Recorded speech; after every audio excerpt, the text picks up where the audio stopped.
bridge and boardwalk system that's been in the works for a number of years. So I guess I would say that that project is currently anticipated to commence in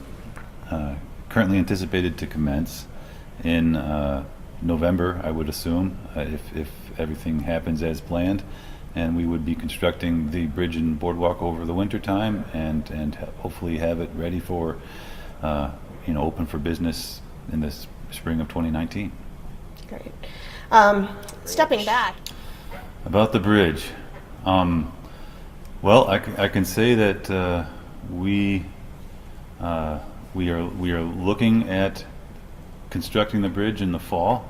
We will be monitoring closely the use of the area by the bears as they prepare to overwinter, and certainly be coordinating any bridge construction activities so that they don't have impacts to the bears individually out of the site locally. I know that that's a top concern of a lot of the viewers on the webcams and such, and I just want you to know that it is foremost in our minds as well. And I would hope that we will do what we can to keep the bear cams active, going into the winter. The weather does set in, and it does cause problems with continued maintenance of the system, but I would think that at least as the project commences, we should be able to have at least some of our cameras up and running, and people can see for themselves, hopefully, how things may be going, into the winter.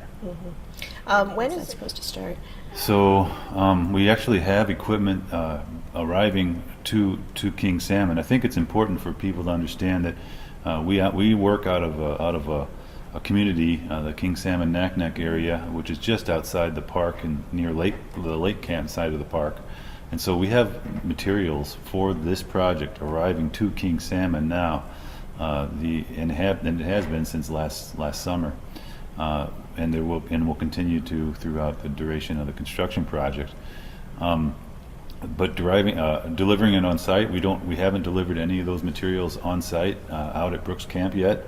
I would expect that we will be delivering some of those materials in remote locations, remote from the river where the bears activity is focused, and staging it and only bringing it on site for the construction project itself after the bears have left the area for the season.